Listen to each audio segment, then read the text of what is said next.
the interrupted call short. The recording ended abruptly. Ben slowly lowered the phone, his entire body tensed. That last sentence defied all logic. Mia couldn't see him. They were separated by miles of concrete and steel. Yet, when he looked out the window again, the world had changed. Across the street, standing directly under one of the lamps, was someone. Motionless. The figure stood just at the edge of the light circle, a dark silhouette, but clearly visible. And it was looking exactly at his window. It was watching him. It stared into his eyes the moment he looked out. Ben's heart skipped a beat because the outlines of the dark figure were hauntingly familiar. If he didn't know it was impossible, he would have been certain of the figure's identity despite the darkness. The clothing, the posture, the lines, they were unmistakable. He knew this form well, yet he refused to believe his own eyes.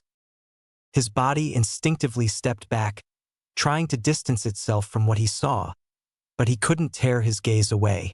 He felt it was impossible to hide from that stare. The figure raised its head and stepped fully into the circle of light. Now he could see the face, and that was when Ben realized something much worse than being watched.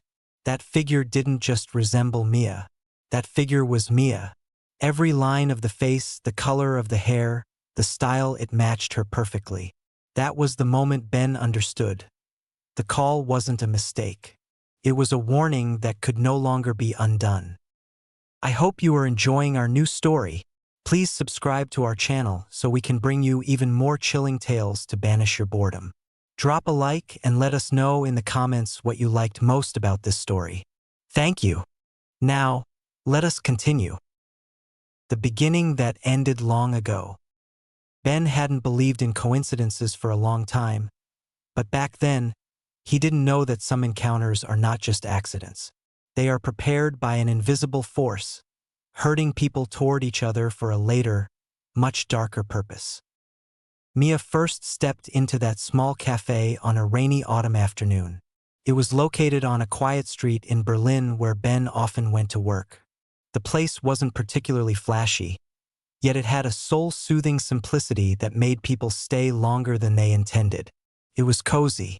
The staff was attentive, the coffee was divine, and there was always the pleasant scent of cinnamon floating in the air. It was filled with comfortable little nooks where guests were allowed to linger for hours. At the time, Ben worked as a freelance sound technician. He spent most of his days with headphones on, cleaning audio recordings of noise and distortion. His obsession with detail made him truly excellent at his job. He could spot tiny errors that others would have completely ignored. He had fantastic hearing. Mia didn't seem special at first glance, but there was something about her that was hard to define.